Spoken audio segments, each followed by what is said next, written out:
laissé passer, lui? Non. Ils ont une conduite ici, c'est des chacals, hein. Ils ne laissent jamais passer. Thank you. Have a safe way back. Thank you so much. Septembre, ouais, ça a été un très très bon mois. 70 000 € de chiffre d'affaires. Cette Lambo, elle est là depuis mai.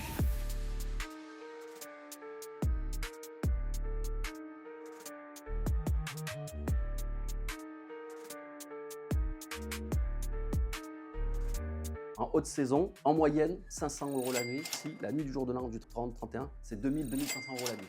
Ils savent pas conduire à Dubaï. Les mecs, ils ont des gros Mercedes, mais ils savent pas conduire.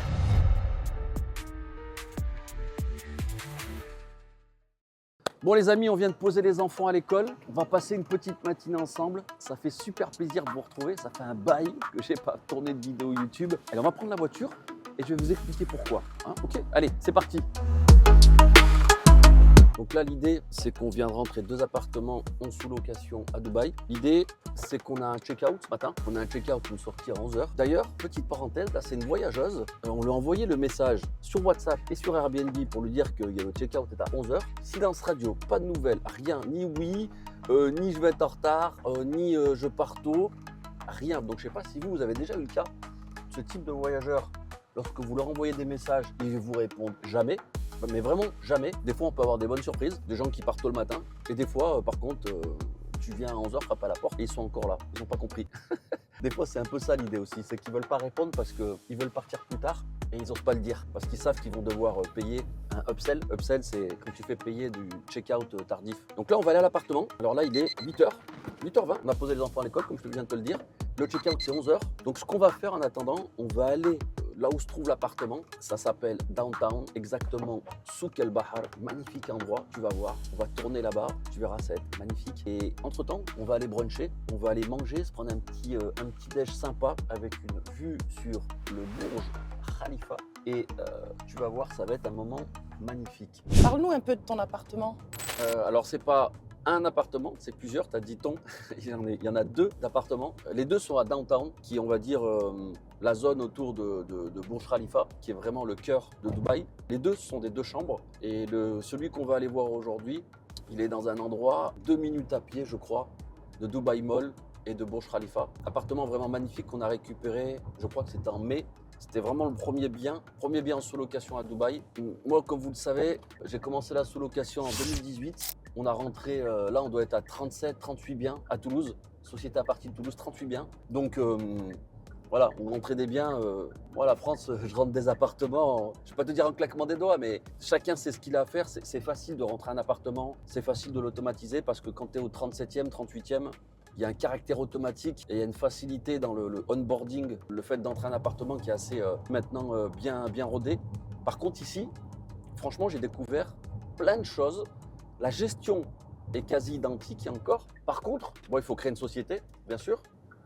Il va me laisser passer, lui? Non. Ils ont une conduite ici, c'est des chacals, hein. Ils ne laissent jamais passer. Il faut créer une société, comme en France. La partie administrative, ensuite, est plus simple, mais plus contraignante. Il faut la faire. C'est-à-dire qu'il faut signer un bail classique. Il n'y a pas de bail dérogatoire comme la sous-location en France. Il faut bien sûr l'accord du propriétaire. Sur ton bail classique que tu signes, tu dis que le propriétaire est d'accord pour que tu exploites en sous-location. Par contre, ici, tu as un vrai organisme qui s'appelle la DTCM et qui gère toute la location courte durée. Tu vois, contrairement à la France où il n'y a pas vraiment d'organismes qui gèrent tout ça. C'est un peu les syndics de copropriété, tu as les mairies aussi qui donnent des autorisations ou pas. Mais ici, tu as la DTCM, c'est pas une demande d'autorisation, c'est juste tu remplis un document et ils te donnent ce qu'on appelle un permis d'exploiter en location courte durée. Ensuite, ils envoient un mail au propriétaire et le propriétaire, lui, donne son accord pour t'exploiter tout. Donc ça veut dire qu'il faut que dans le bail, tu dises bien au propriétaire, tu mettes une clause qui indique comme quoi le propriétaire doit accepter. En fait, le mail doit donner ce qu'ils appellent ici un approval, une approbation. Voilà,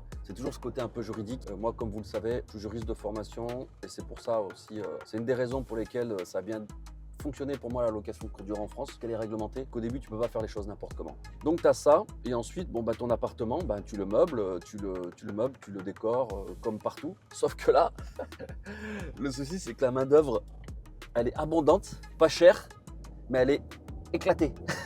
Mais quand je dis que c'est une main d'œuvre éclatée, ça veut dire que tu dois être tout le temps derrière eux. C'est incroyable. Les mecs, ils ont un niveau de finition qui a des années-lumière de ce qu'on trouve en Europe. Tu vois, toi, tu te dis que peut-être les travaux que tu as fait faire par le peintre en France sur ton appartement, les finitions sont pas top, il a mis du temps, mais ici, c'est incroyable. Il faut être tout le temps derrière eux et la finition, c'est pas ça.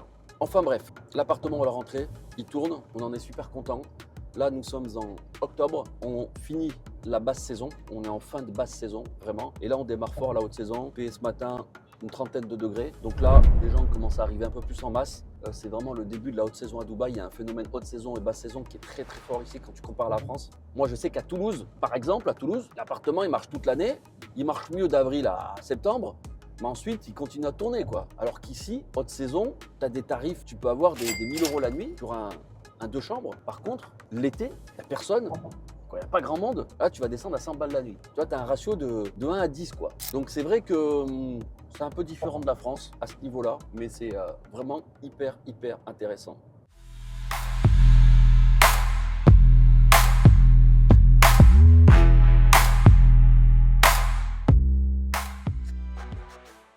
Est-ce que tu as rencontré des difficultés par rapport à la déco ou par exemple s'il y avait des petits travaux à faire dans l'appartement avec les ouvriers tout simplement? Bah, comme je te l'ai dit, la partie travaux, elle est un peu compliquée. En plus, il faut vraiment que ton appartement il soit magnifique parce qu'ils ont des standards ici qui sont très élevés. La partie décoration, pareil, il y a une déco qui est un peu différente de la France. J'avais fait un réel l'autre jour où je disais que je ne pense pas avoir déjà délivré un appartement d'un standing autant élevé en France. Alors qu'en France, j'ai des appartements qui sont moyenne gamme plus. Voilà, parce que plus tu descends en gamme sur ton appartement en termes de déco, comme je le dis tout le temps, plus tu vas attirer des voyageurs de mauvaise qualité. Ça, c'est clair et net. Mais ici, la concurrence est forte. Donc, tu es obligé d'avoir un magnifique appartement. Et donc, c'est vrai que le premier appartement, on a dû mettre un bon mois et demi.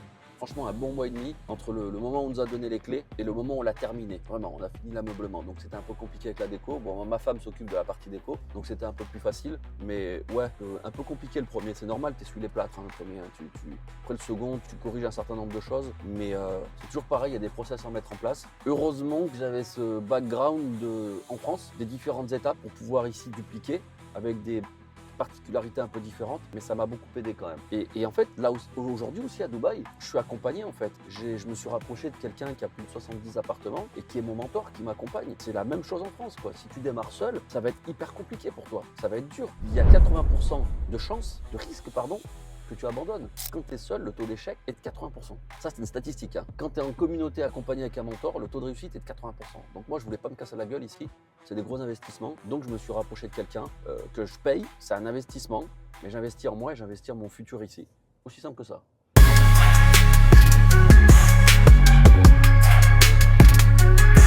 En termes de budget par rapport à la France, si tu englobes en fait les travaux ainsi que la décoration, j'imagine qu'ici c'est beaucoup plus cher parce qu'on est sur un autre standing.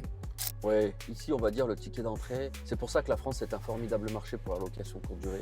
Même s'il y a de la réglementation, même s'il y a des mairies qui parfois t'embêtent, il faut bien se rendre compte que la France, tu dois avoir, allez, j'avais l'habitude de dire une quinzaine, une vingtaine de communes qui interdisent, quoi, c'est de la quasi-interdiction la compensation, qui interdisent la location courte durée, le Airbnb. Aujourd'hui on est plutôt aux alentours de 20 à 30, mais malgré tout ça, il y a 22 000 communes en France, 22 000 communes, même plus que 22 000. Donc tu peux faire de la location courte durée avec un ticket d'entrée à 2000 balles. Alors qu'ici, très honnêtement, le loyer, il faut le payer à l'année ou il faut donner 4 chèques. La déco, c'est un budget à 10K, facilement 10 000 €. En tout, un appartement, quand tu le lances, c'est minimum 20 000 balles, c'est 20 000 €. Concernant les appartements qui sont en France, comment a été le mois de septembre? Le mois de septembre, déjà juillet-août, c'était pas des super mois, je trouve, comparativement à l'an dernier. Limite, j'étais un petit peu inquiet pour septembre, parce que septembre, c'est toujours un excellent mois.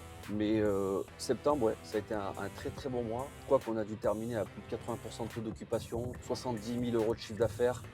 On marge à 28%, quoi, entre chiffre d'affaires, résultat net, donc 25, 28%, ça dépend. Donc ça, tu comptes 70 000 € de chiffre d'affaires, donc ça te fait un petit de 4-6, un petit 22 23 000 de résultat net avant impôt. Donc c'est hyper intéressant, c'est un bon mois. Tout est automatisé. On a eu des réunions avec la City Manager il y a quelques jours. Les appartements tournent bien, les propriétaires sont contents. On est très satisfaits.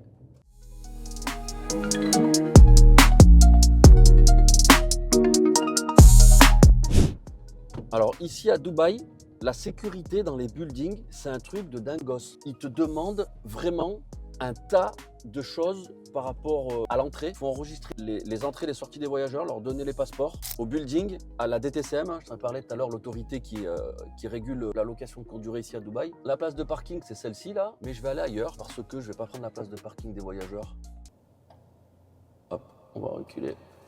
Hey, petite astuce à Dubaï, regarde, je vais te montrer un truc. Cet appartement ici là, regarde les voitures qu'ils ont là.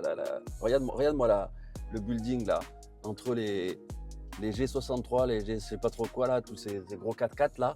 Je vais te montrer un truc. L'appartement, on l'a pris en mai. Et depuis mai, tu as cette Lambo qui est là. Cette Lambo, elle est là depuis mai. C'est-à-dire que le mec là, depuis mai, il n'a pas touché sa Lambo. Et tu as un gars, tous les 2 jours, il vient et il la nettoie. Par contre, la Lambo, elle a jamais bougé. Donc, je ne sais pas si c'est un véhicule abandonné, mais lui, par exemple, là, sa Rolls-Royce, elle bouge. Lui, sa Ferrari, là, je ne sais pas c'est quelle Ferrari, sa Ferrari, elle bouge. Mais la Lambo, elle bouge jamais. Franchement, si on était en France, ça ferait longtemps que lui, il aurait plus de Lambo sur le parking. Mais ici, personne ne la touche. Personne ne la touche. Eh bien, je vais te montrer la Lambo. Je vais pas te dire qu'elle me tient à cœur, mais je suis arrivé, j'ai vu cette Lambo. Elle était pleine de poussière, elle était dégueulasse. Je me dis, oh, bizarre. Et elle est là, ça fait de mai, juin, juillet, août, septembre, octobre, ça fait 6 mois. Elle a jamais bougé. Regarde. Alors, c'est pas une 2025. Je suis sûr que je peux l'ouvrir, mais je vais pas le faire. Mais elle est, je trouve, magnifique. Belle Lambo. Tu vois, voir. Magnifique Lambo, intérieur rouge et noir. Là, même le moteur, il est un peu poussiéreux là. Ouais, ça me va bien une Lambo, je trouve. Pour être pas mal, t-shirt noir, Lambo noir, peut être pas mal. Mais moi, je préfère les 911 quand même. Hein. Je préfère les GT3. Il y a l'embarras du choix. Il y a l'embarras du choix. On va voir si c'est une GT3. Ah, c'est la 911 Turbo S. Moi, je préfère les Porsche, perso. Hein. J'aime pas trop Lambo, ça fait kéké. Je préfère quand même la Porsche, quoi. Elle est magnifique, cette Porsche. Avec le béquet arrière, jante noire, magnifique.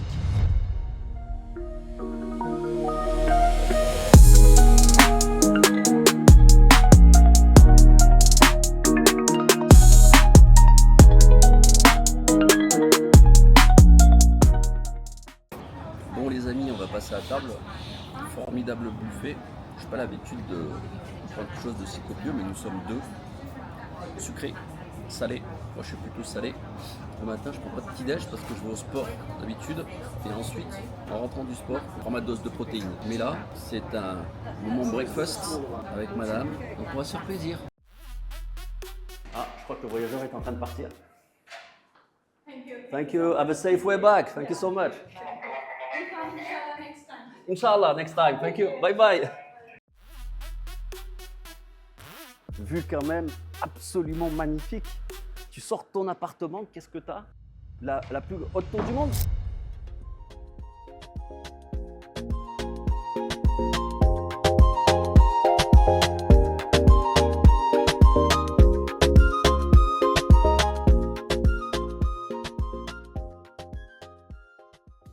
Là ici, tu as 2 lits queen size, donc en 160, sauf erreur. Donc on met 2 personnes. On peut aller jusqu'à 4 personnes. Donc en principe, ça n'a rien à faire ici. Tu vois, ça va dans la cuisine. Et là, on l'éteint. On tout laisse allumer. Donc là, tu mets 4 personnes dans cette chambre. Ensuite, il y a une autre chambre, on va aller la voir. C'est un king size, 180. Tu peux mettre aussi 2 personnes, donc ça fait 6. Plus tu as le canapé qui se transforme en sofa bed, qui est convertible. Donc tu peux mettre 2 personnes, ça fait total 8. En basse saison, vraiment juin, juillet, quand il n'y a pas grand monde à Dubaï, c'est 100 € la nuit. En haute saison, ça peut monter en moyenne 500 € la nuit. Et par exemple, la nuit du jour de l'an du 31, c'est 2500 € la nuit. Voilà, pour te donner un ordre d'idée, c'est vraiment un truc de dingue. On va aller voir l'autre chambre. Tu veux une petite montagne? T'aimes des yaourts? Oh, regarde. Ah, magnifique, Bluey. C'est le voyageur qui a oublié Bluey. Ma fille adore Bluey. C'est ça, le gros plus de la location de courte durée. Tu bois, tu manges, tu offres des cadeaux aux frais du voyageur qui en plus a payé la nuit. Magnifique. Non. Ça, typiquement, on le garde, on le met dans notre local, on fait un message à la voyageuse pour lui dire qu'elle a oublié, on lui envoie la photo. Voilà. Dans 95% des cas, soit ils répondent pas, soit c'est des gens qui viennent de l'étranger et les frais d'envoi coûtent plus cher que le produit en lui-même, où ils nous disent gardez-le. Souvent, c'est la précédente voyageuse, par exemple, elle a fait livrer un colis Amazon avec du sucre, des boissons énergétiques, tout ça. Ensuite, elle est partie. On a reçu le colis, on lui a dit à plusieurs reprises, elle n'est jamais venue chercher son colis. Après, on est obligé soit de le garder pour nous, soit de le détruire. Mais on continue. Quel type de clientèle tu as dans tes appartements? Vu que c'est du maximum 8 personnes, c'est majoritairement des familles. Là, c'était 2 couples. Souvent, c'est ce qui arrive. Donc, tu as 2 couples. Vu que tu as l'appartement, tu vois comment il est configuré. Tu entres et tu as de chaque côté 2 chambres. Donc, tu as l'espace, presque on a envie de dire l'espace commun, qui est le grand salon, tu vois. Énorme salon, vraiment qui est top. Avec ce lit là qui fait sofa bed. Et ensuite ici, en plus ce qui est vraiment bien fait, c'est que c'est séparé. C'est-à-dire tu viens là, tu fermes la porte, tu as tes 2 lits, tu as ta salle de bain. Okay, et ensuite là on va aller de l'autre côté. Pareil, tu as ta salle de bain et tu as ton lit.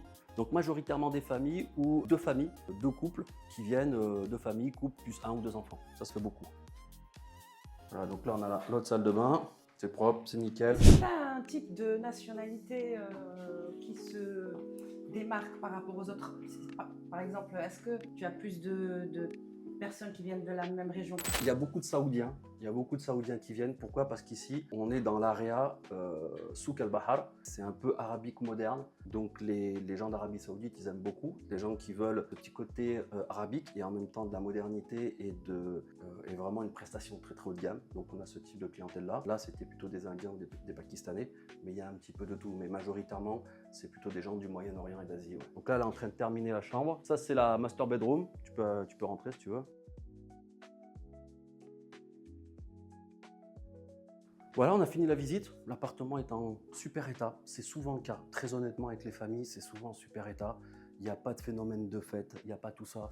De toute façon, moi, comme dans tous mes appartements, j'ai mes capteurs de porte. Je sais qui rentre, qui sort. J'ai mes capteurs de température. Je sais combien il fait de degrés. Si par exemple, le voyageur me dit la climatisation ne fonctionne pas, ici, c'est la clim. À Dubaï, si tu n'as pas de clim, tu es foutu. En France, si tu n'as pas de chauffage, tu es foutu. Mais ici, c'est la clim. J'ai un capteur minute qui est là-bas derrière. Je sais s'ils font du bruit ou pas également. Donc vraiment, tout est traqué. J'ai des yeux et des oreilles dans cet appartement. C'est ça qui est hyper intéressant. C'est comme si tu as des yeux et des oreilles, quoi. Go, on peut y aller, il est nickel. Allez, c'est parti.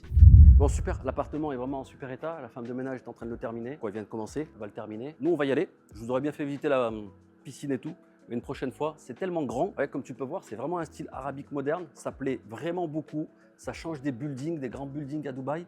Et les gens, ça, ils apprécient énormément. C'est un petit cocon au sein de downtown. Les gens adorent. Franchement, les gens adorent.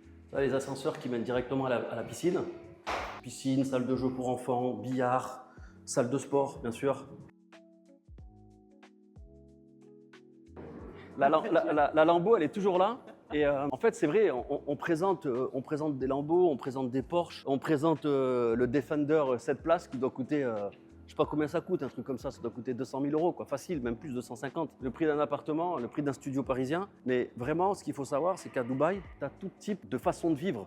Si tu veux vivre avec ta 911 GTS, ta Lambo et ton Defender, parce que lui, c'est une famille, hein, le gars, il a une famille, c'est un père de famille, ils ont un Defender, quoi. Donc ça veut dire et ils vivent ici, les gens. Donc ça veut dire que c'est vraiment ils pèsent très très lourd. Mais tu peux vivre comme ça et aussi tu peux vivre comme nous, de manière très tranquille, très simple. Nous, on a ça là, un Jet Tour, tu le vois? Oui.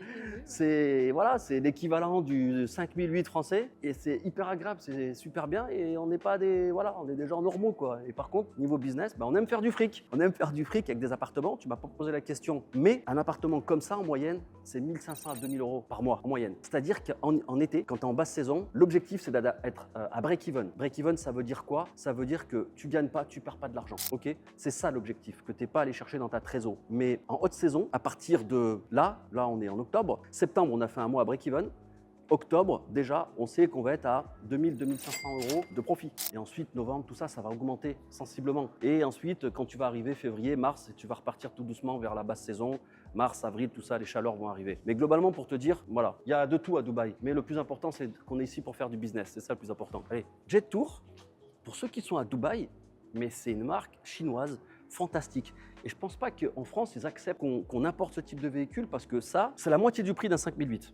Vraiment, la moitié du prix d'un 5008 avec des options équivalentes à un pack premium Peugeot. C'est un truc de fou, tu as le toit ouvrant, tu as tout ce qu'il faut. Tu es en train de nous dire, mais ça là, tu nous parles de sous-location ou tu nous parles de véhicules? Mais c'est pour te parler un peu de tout et pas que sous-location, un peu business et lifestyle. Allez, on y va. Donc aujourd'hui, on a vu celui-là, cet appartement. T'en as d'autres sûrement. J'en ai un autre, je vous l'avais fait visiter, sauf erreur, mais sur Instagram. D'ailleurs, pour ceux qui me suivent sur YouTube, j'ai aussi un compte sur Instagram où je publie beaucoup de témoignages de valeur sur la sous-location, la location courte durée. Et j'en profite pour vous dire que ce dimanche, on organise un webinaire à 18h, heure de Paris, totalement gratuit. Venez nombreux, les places sont limitées puisque le serveur ne va pas au-delà de 100 personnes. On va parler sous-location, location courte durée en France, principalement marché francophone. Comment faire une étude de marché, comment convaincre un propriétaire, comment utiliser la puissance de l'intelligence artificielle pour automatiser ton activité, booster ta rentabilité, tes résultats, scaler ton activité, faire partie des meilleurs. Et là, ce qui est important, c'est que je vais parler de moi, de mes appartements et je vais te présenter aussi tout ça. Voilà, moi je suis un des rares formateurs coach qui a des appartements en France à travers ma société à Parking Toulouse. Je suis toujours présent dans la société et cette société ici à Dubaï, Hello Stay. Donc vraiment, je vais te parler des deux, contrairement à d'autres formateurs où eux vraiment ils ont que dalle. Les mecs, ils ont rien, ils ont pas d'appart, ils publient que des résultats d'élèves. Et encore. Enfin bref, je vais arrêter de parler des autres, c'est pas intéressant. Ils sont pas intéressants. Donc cet appartement-là, le deuxième que je t'ai montré, dans un building pour le coup, donc c'est un type d'appartement qui est un peu différent. Là, tu as vu, c'est un peu type moderne, arabique, très, très près de Burj Khalifa et de Dubai Mall, qui sont vraiment les prime locations à Dubaï. C'est des paysans quand même ce type d'appartement par rapport aux appartements que tu as connus à Toulouse. C'est des paysans. C'est-à-dire, comme je te l'ai dit, la décoration, la surface, c'est pas la même chose. Moi, à Toulouse, on a majoritairement du studio et une chambre. Et c'est des appartements qui, en termes de cash flow, à Toulouse, te ramènent entre 400 et 800 euros par appartement, ça dépend. Donc, aujourd'hui, on en a 37, tu fais ton calcul. Moi, souvent, je dis que c'est 500 euros en moyenne par appartement. Ici, tu as un budget d'entrée, tu as un budget de départ qui est beaucoup plus élevé. Par contre, tu as un cash flow mensuel qui est beaucoup plus élevé aussi. Pourquoi? Parce que, comme je te l'ai dit tout à l'heure, tu as un gros budget déco, tu as un gros budget ameublement. Et parce que Dubaï, les gens viennent. À Dubaï, c'est majoritairement des touristes. Ils viennent et ils veulent en avoir plein les yeux. Donc l'effet waouh doit être beaucoup plus fort qu'en France sur la partie déco. Mais c'est vachement intéressant parce que ça te challenge. Moi, j'avais l'habitude de faire de la location de courte durée en France. Je faisais partie des top players de ma ville. On est toujours numéro 3 des meilleures conciergeries sous-loueurs en France. À Toulouse, c'est quand même fort. Donc voilà. Je ne vais pas te dire que j'ai plus rien à faire en France, mais maintenant c'est pour ça que j'accompagne des gens en France pour leur permettre modestement de pouvoir suivre mes pas. Et ici à Dubaï, pareil, je suis accompagné par des personnes pour suivre leurs pas.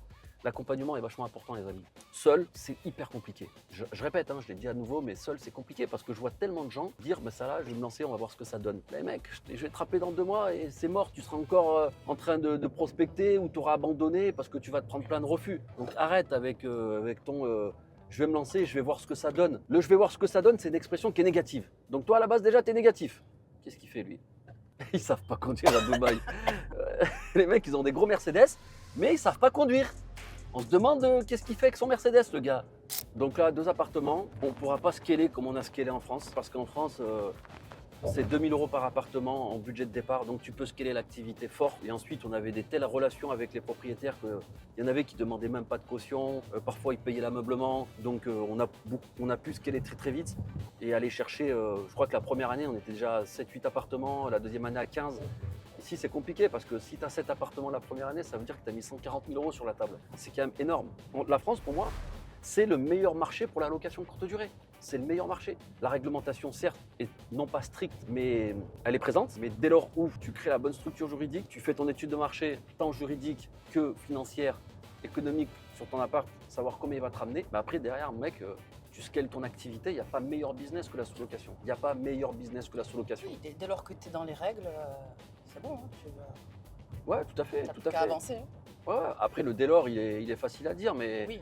Mais il faut les connaître, les règles. Et moi, comme je le dis souvent, je ne sais pas faire du pain, je ne sais pas faire des Paris-Brest ni des éclairs, donc je ne vais pas demain me lancer une boulangerie, pâtisserie, quoi. C'est pas mon secteur d'activité. Et si je le fais sans être accompagné, je vais avoir 80% de risque de connaître l'échec.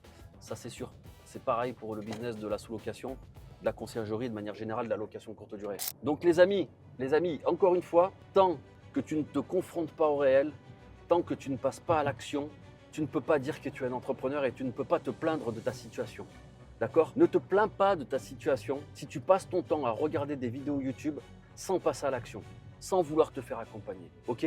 Le plus important, ce qui fait la différence entre les gens qui font et les gens qui ne font pas, entre les gens qui réussissent et les gens qui ne réussissent pas, c'est que les gens qui réussissent passent à l'action, se confrontent au réel. Ok? Donc c'est ça le plus important. Je suis d'accord. Si tu n'es pas en phase avec ta situation, ok, bouge-toi, mec, et passe à l'action. Aussi simple que ça. Après, ne te plains pas et accepte ta situation. Il y en a pour qui le métro boulot dodo, ça leur va très très bien. Et je respecte parce qu'on ne peut pas tous être entrepreneurs. Mais si tu n'es pas content de ta situation, de ton métier, de ce que tu fais, même si tu es au chômage ou tu es entrepreneur ou tu fais un truc qui n'a rien à voir avec l'IMO et tu te plains tous les jours, arrête de te plaindre des boss. Boss, c'est tout. Je dis à très bientôt les amis, c'était un plaisir de vous retrouver sur YouTube. À très vite, venez nombreux au webinaire. Je vous mets le lien juste après en description pour ce dimanche, totalement gratuit, full valeur. Ciao, ciao.